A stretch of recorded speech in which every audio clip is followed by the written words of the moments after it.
परम प्रेममय श्री श्री ठाकुर अनुकूलचंद्र शाश्वती ग्रंथ पाठ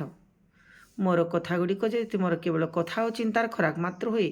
करवा आचरण भितर दे सेगुड़िक जदि बास्तव में फुटे तोली न पार तेबे पाइबा जे तुम साच्छन्न रहीजा किंतु अति निश्चय तुमर मो स्वास्थ्य सदाचार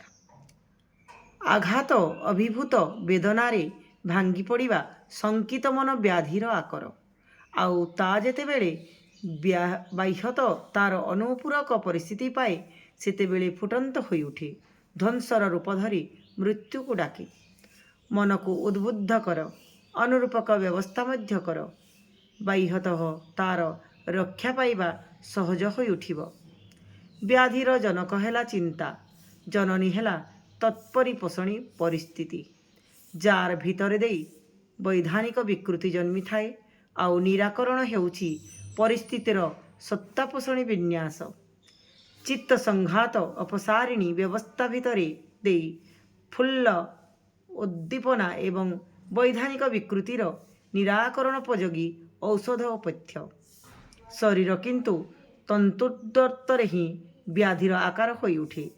जेतेबेले विहित करणीय गुड़ी को अवज्ञा करी समय को खत्म कर दे वृत्ति बेहोश आलस्य प्रश्रय पाए आउ यही आलस्य ही जेतेबेले सेतेबेले अजोच्छल भाव उछोली उठे मरण दुंदुबी बजाई साबाड़ डाके आ असुस्थ और असुस्थ बा असुस्थर परिचर्यरत जो माने से द्वारा पानाहार कार्य कराइबाकु जाओना से मानकर परिचर्या कर किंतु ता प्रतिषेधी आचरण पूर्वक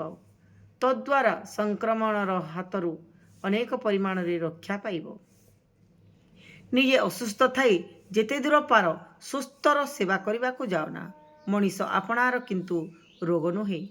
यही सेवा ताकू मध्य असुस्थ करी तोली पारे रोगीर सेवा करने को जाई रोगर सेवा करना तुमर फंदी फिकर बुद्धि तत्परता जेपरी रोगीर रोग निरामय ही करे नजर रख ता रोग पुष्टि न आणे। जय गुरु जय गुरु।